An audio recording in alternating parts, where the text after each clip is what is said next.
फिलिपियों के नाम पौलुस रसूल का खत। पहला बाब। मसीह यीशु के बंदों पौलुस और तिमोथियस की तरफ से फिलिपी के सब मुकद्दसों के नाम जो मसीह यीशु में हैं, निगहबानों और खादिमों समेत हमारे बाप खुदा और खुदावन यीशु मसीह की तरफ से तुम्हें फजल और इत्मीनान हासिल होता रहे। कारीन के लिए पौलुस की दुआ। मैं जब कभी तुम्हें याद करता हूं तो अपने खुदा का शुक्र बजा लाता हूं, और हर एक दुआ में जो तुम्हारे लिए करता हूं हमेशा खुशी के साथ तुम सब के लिए दरखास्त करता हूं, इसलिए कि तुम अव्वल रोज से लेकर आज तक खुशखबरी के फैलाने में शरीक रहे हो। और मुझे इस बात का भरोसा है कि जिसने तुम में नेक काम शुरू किया है वो उसे यीशु मसीह के दिन तक पूरा कर देगा। चुनाचे वाजिब है कि मैं तुम सब की बाबत ऐसा ही ख्याल करूं, क्योंकि तुम मेरे दिल में रहते हो और मेरी कैद और खुशखबरी की जवाबदही और सबूत में तुम सब मेरे साथ फजल में शरीक हो। खुदा मेरा गवाह है कि मैं मसीह यीशु की सी उल्फत करके तुम सब का मुश्ताक हूं, और ये दुआ करता हूं कि तुम्हारी मोहब्बत, इल्म और हर तरह की तमीज के साथ और भी ज्यादा होती जाए, ताकि उम्दा उम्दा बातों को पसंद कर सको और मसीह के दिन तक साफ दिल रहो और ठोकर न खाओ, और रास्तबाजी के फल से जो यीशु मसीह के सबब से है भरे रहो, ताकि खुदा का जलाल जाहिर हो और उसकी सिताइश की जाए। यीशु मसीह के लिए जिंदा रहना। और ऐ भाइयों, मैं चाहता हूं तुम जान लो कि जो मुझ पर गुजरा वो खुशखबरी की तरक्की ही का बायस हुआ, यहां तक कि कैसरी सिपाहियों की सारी पलटन और बाकी सब लोगों में मशहूर हो गया कि मैं मसीह के वास्ते कैद हूं।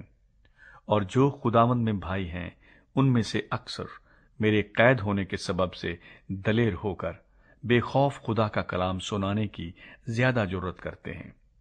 बाज तो हसद और झगड़े की वजह से मसीह की मुनादी करते हैं, और बाज नेक नियति से। एक तो मोहब्बत की वजह से ये जानकर मसीह की मनादी करते हैं कि मैं खुशखबरी की जवाबदही के वास्ते मुकर्रर हूं, मगर दूसरे तफर्रके की वजह से, न कि साफ दिली से, बल्कि इस ख्याल से कि मेरी कैद में मेरे लिए मुसीबत पैदा करें। बस क्या हुआ? सिर्फ ये कि हर तरह से मसीह की मुनादी होती है, खा बहाने से हो खा सच्चाई से, और इससे मैं खुश हूं और रहूंगा भी, क्योंकि मैं जानता हूं कि तुम्हारी दुआ और यीशु मसीह के रूह के इनाम से इसका अंजाम मेरी नजात होगा। चुनाचे मेरी दिली आरजू और उम्मीद यही है कि मैं किसी बात में शर्मिंदा ना हूं, बल्कि मेरी कमाल दलेरी के बायस जिस तरह मसीह की ताजीम मेरे बदन के सबब से हमेशा होती रही है, उसी तरह अब भी होगी, खा मैं जिंदा रहूं खा मरूं, क्योंकि जिंदा रहना मेरे लिए मसीह है और मरना नफा। लेकिन अगर मेरा जिस्म में जिंदा रहना ही मेरे काम के लिए मुफीद है, तो मैं नहीं जानता कि किसे पसंद करूं। मैं दोनों तरफ फंसा हुआ हूं। मेरा जी तो ये चाहता है कि कूच करके मसीह के पास जा रहूं, क्योंकि ये बहुत ही बेहतर है, मगर जिस्म में रहना तुम्हारी खातिर ज्यादा जरूरी है। और चूंकि मुझे इसका यकीन है, इसलिए मैं जानता हूं कि जिंदा रहूंगा, बल्कि तुम सबके साथ रहूंगा, ताकि तुम ईमान में तरक्की करो और उसमें खुश रहो। और जो तुम्हें मुझ पर फख्र है वो मेरे फिर तुम्हारे पास आने से मसीह यीशु में ज्यादा हो जाए। सिर्फ ये करो कि तुम्हारा चाल चलन मसीह की खुशखबरी के मुआफिक रहे, ताकि खा मैं आऊं और तुम्हें देखूं, खा ना आऊं, तुम्हारा हाल सुनूं कि तुम एक रूह में कायम हो और अंजील के ईमान के लिए एक जान होकर जहां फशानी करते हो, और किसी बात में मुखालिफों से दहशत नहीं खाते।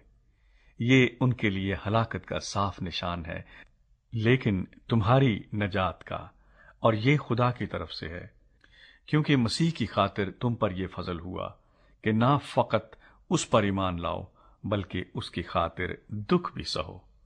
और तुम उसी तरह जां फशानी करते हो जिस तरह मुझे करते देखा था, और अब भी सुनते हो कि मैं वैसी ही करता हूं।